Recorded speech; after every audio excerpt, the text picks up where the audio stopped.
नमस्कार दोस्तों, जिसका किसी का उम्मीद नहीं था भारत ने वही काम कर दिखाया है। भारत ने फ्रांस से पंगा लिया है और फ्रांस पे अब तक का सबसे बड़ा हर्जाना थोप दिया है। फ्रांस से दोस्तों बहुत ज़्यादा रकम लिया गया है और बड़ी बात तो यह है पूरे दुनिया हैरान हो गया है। चाइनीज मीडिया बोल रहा है कि फ्रांस वाले सावधान हो जाओ, हमसे हाथ मिला लो, भारत किसी का नहीं है। भारत जिसे दोस्ती करता है उसे धोखा देता है, देख लो तुम्हारे साथ क्या किया है। दोस्तों पाकिस्तानी मीडिया भी यही बोल रहा है कि भारत ने फ्रांस को धोखा दिया दोस्त बना के। लेकिन सच्चाई तो यह दोस्तों, भारत के इस प्रतिबंध को दुनिया सलाम कर रहा है और बोल रहा है कि देखो भैया, भारत में इतना दम है कि आज किसी से भी, चाहे फ्रांस हो, अमेरिका हो या फिर रसिया क्यों ना हो, भारत किसी से भी अपने हक का बात कर सकता है और मौका पड़े तो उसे पेनल्टी लगा सकता है। उसका जो सही चीज़ है ना उसे बता सकता है कि तुम गलती क्या कर रहे हो। भारत निडर हो चुका है और दुनिया में दोस्तों भारत का वाहवाही हो रहा है और बोल रहा है कि इतना कॉन्फिडेंस उसी में हो सकता है जो पावरफुल हो। जिसके अंदर पावर ना हो, जिसके अंदर खासतौर पर शक्ति ना हो, उससे इतना कॉन्फिडेंस हो ही नहीं सकता है। इसका मतलब यह है कि भारत के सामने में आज सब बराबर है, चाहे फ्रांस हो, यूरोप हो, अमेरिका हो, जर्मनी हो, चाइना हो, सब बराबर है। भारत सबको बराबर समझता है, किसी को ना तो महाशक्ति समझता है और किसी को ना तो पावरफुल समझता है, उसके लिए सब बराबर है। दोस्तों बहुत बड़ी बात है, मैं आपको एक एक पॉइंट बताऊंगा। आखिरकार जो फ्रांस भारत के लिए हर मंच पे हमेशा खड़ा रहा है, चाहे वीटो पावर का उपयोग करना हो या फिर पाकिस्तान का औकात दिखाना हो या फिर चीन और गलवान घाटी में दोस्तों जो हुआ था, फ्रांस सबसे पहले भारत के समर्थन में आया था।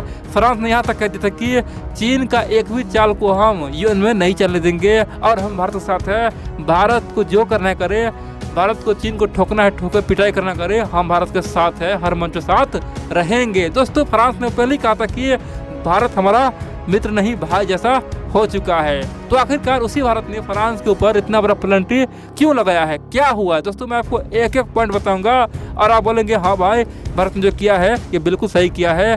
क्योंकि अगर आज किसी एक को हम छोड़ देंगे ना तो भविष्य में हमारे साथ सब यही करेगा, दोस्त बन के हमें छल करेगा और भविष्य में हम तरक्की नहीं कर पाएंगे, हम आत्मनिर्भर नहीं बन पाएंगे। दोस्तों भारत ने मजबूरी में ये पेनल्टी मारा है और फ्रांस के लोग समझ रहा है कि ये गलती हमारा ही है, यहाँ पे भारत का कोई दोस्त नहीं है, जो भी हुआ है ये हमसे हुआ है। इसीलिए दोस्तों भारत का इमेज फ्रांस में और अच्छा बन गया है।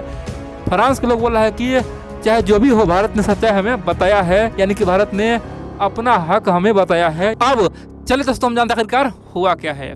आप लोग जानते हैं दोस्तों, भारत और फ्रांस के बीच में कुछ दिन पहले एक बहुत बड़ा डील हुआ था, वो है राफेल डील। दोस्तों राफेल डील पे तो भारत में घमासान मच गया, यहाँ तक कि राहुल गांधी जी बोल दिया कि राफेल में तो बहुत बड़ा घोटाला हुआ है, ये हुआ है, वो हुआ है। दोस्तों बहुत कुछ हुआ, ठीक है, चौकीदार चोर है, दोस्तों तरह तरह की बातें हुआ। लेकिन अंत में फ्रांस का राष्ट्रपति खुद मैदान में आया। पूर्व राष्ट्रपति वर्तमान राष्ट्रपति बोला कि जो भी बोल रहा है, जो कांग्रेस सरकार बोल रहा है देश में, वो बिल्कुल ही फर्जी है, ऐसा कुछ नहीं हुआ था।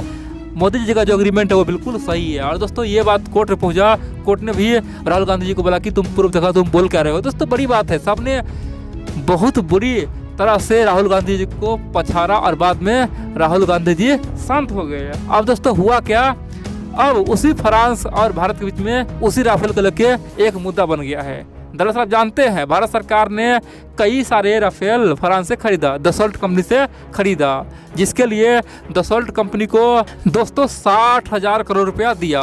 बड़ी बात है और ये बहुत बड़ा रकम होता है।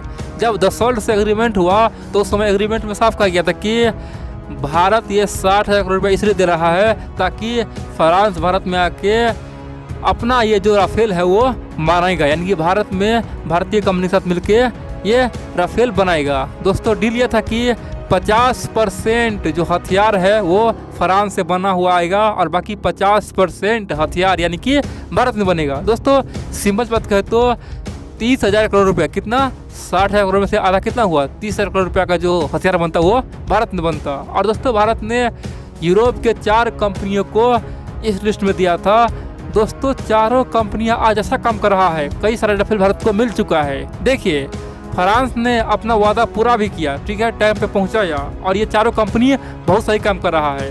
लेकिन उसी में एक कंपनी मिस कर दिया, थोड़ा सा गलती कर दिया और जो भी उसे काम करना चाहिए था भारत में, मैन्युफैक्चरिंग करना चाहिए था, कई सारे कंपनी से हाथ मिलाना चाहिए था, दोस्तों उसमें वो थोड़ा लेट कर दिया, इसलिए भारत ने उस पर पेनल्टी मार दिया है, बता दिया है कि तुम लेट किए हो इसलिए तुम पे हम पेनल्टी मारे हैं। जबकि दोस्तों फ्रांस अभी भी सही काम कर रहा है। हाल ही में सुने होंगे फ्रांस का सैफरन कंपनी ने कहा है कि भारत में हम बहुत जल्द अपना खुद का इंजन बनाएंगे, यानी कि भारत का अब स्वदेशी इंजन होगा, यानी कि सैफरन कंपनी मदद करेगा और भारत में स्वदेशी कंपनी खासतौर पे सैफरन भारत को मजबूत कर देगा। ठीक है दोस्तों, यानी कि भारत जो कावेरी इंजन बनाने में दोस्तों बहुत सारा लगा दिया, अब हम लोग को आसानी से जेट इंजन सैफरन कंपनी द्वारा मिल सकता है। ठीक है, तो सिंपल सी बात कहे, फ्रांस हमसे कोई एग्रीमेंट नहीं तो रहा है, फ्रांस हमसे कोई नाराज नहीं हुआ है और भारत के इस पेनल्टी से कोई झगड़ा भी नहीं हुआ है। ठीक है, कई सारे लोग बोल रहा है कि भारत फ्रांस का रिश्ता खत्म हो गया,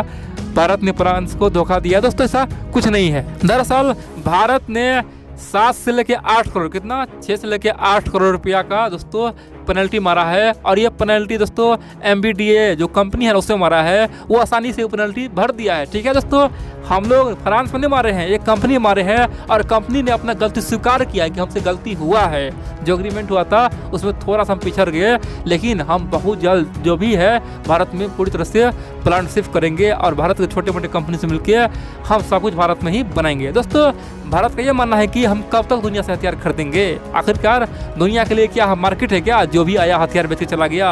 अब ऐसा नहीं होगा, जिसको यहाँ पे हथियार बेचना है बेचे, बदले में यहाँ पे हथियार बनाए, टेक्नोलॉजी ट्रांसफ़र करे। अगर आपसे हम सामान खरीदते हैं तो अभी हमें कुछ दीजिए ना। और दोस्तों आज दुनिया के लगभग हर देश तैयार है, चाहे फ्रांस हो, ब्रिटेन हो, अमेरिका हो, इजराइल हो, यहाँ तक कि रसिया भी अब मान गया है। पहले रसिया नहीं मानता था, पिछले 50-60 साल में हमने उससे इतना हथियार खरीदे, लेकिन रसिया ने अपना टेक्नोलॉजी ट्रांसफर दोस्तों बिल्कुल नहीं दिया, यानी कि 0.1% ही अभी तक दिया होगा, बाकी कुछ भी नहीं दिया। लेकिन रूस बोल रहा है कि अब हमसे कुछ भी लीजिए, हम टेक्नोलॉजी ट्रांसफर कर देंगे, क्योंकि दोस्तों रूस को पता है भारत सामने में अब मौका आ गया है। फ्रांस है, ब्रिटेन है, अमेरिका है, पहले रूस का मोनोपोली था, वो जानता था कि भारत जाएगा कहाँ। अमेरिका से उसका संबंध खराब है, ब्रिटेन से संबंध खराब है, यूरोप से संबंध खराब है, वो अंत में आएगा ही मेरे पास, क्योंकि चीन से भी संबंध खराब है। दोस्तों इसीलिए उस समय रूस मोनोपोली में था और केवल हथियार बेचता था, कोई भी टेक्नोलॉजी ट्रांसफ़र नहीं करता था, भारत को मजबूत नहीं होने देता था। लेकिन रूस अब ऑफर कर रहा है कि भारत को हम तमाम टेक्नोलॉजी ट्रांसफर करवाएंगे, भारत में हम बहुत सारा हथियार बनाएंगे, केवल भारत हमसे हथियार खरीदे और इजराइल से, फ्रांस से, ब्रिटेन से, अमेरिका से हथियार अब खरीदना बंद करे। लेकिन दोस्तों भारत ने साफ कर दिया कि नहीं, अब तो मेरा वक्त है, अब हम जहाँ चाहेंगे वहाँ पे हथियार लेंगे और खरीदेंगे। तुम अब मुझे समझाओ नहीं, क्योंकि तुम ऑलरेडी चीन के गोद में जा चुकी हो, चीन के इशारों पर नाचते हो। दोस्तों भारत का जो आज स्टैंड है ना, वो क्लियर है, भारत जो भी करेगा अपने दम पे करेगा। भारत ये प्रतिबंध इसलिए ठोका है ताकि भविष्य में कोई भी कंपनी भारत को धोखा न दे। ठीक है दोस्तों, ये कोई बड़ा प्रतिबंध नहीं है, लेकिन अगर आज हम कोई प्रतिबंध न ठोकते तो कल अगर कोई कंपनी हमसे हाथ मिलाता तो वो भी वही गलती करता, नाम के लिए केवल हाथ मिलाता, बोलता कि भारत में हम हथियार बनाएंगे, और दोस्तों भारत में कोई भी हथियार नहीं बनाता, हम क्या करते, कुछ नहीं कर पाते। इसीलिए ये पेनल्टी फ्रांस से हमारा है ना, दुनिया को ये मैसेज गया है कि जब भारत अपने मित्र फ्रांस के कंपनी पे खासतौर पे जुर्माना ठोक सकता है, पेनल्टी लगा सकता है, तो हम किस खेत का मूली है। दुनिया के तमाम देशों को ये संदेश पहुँचे और भारत के साथ गद्दारी करने से बचे।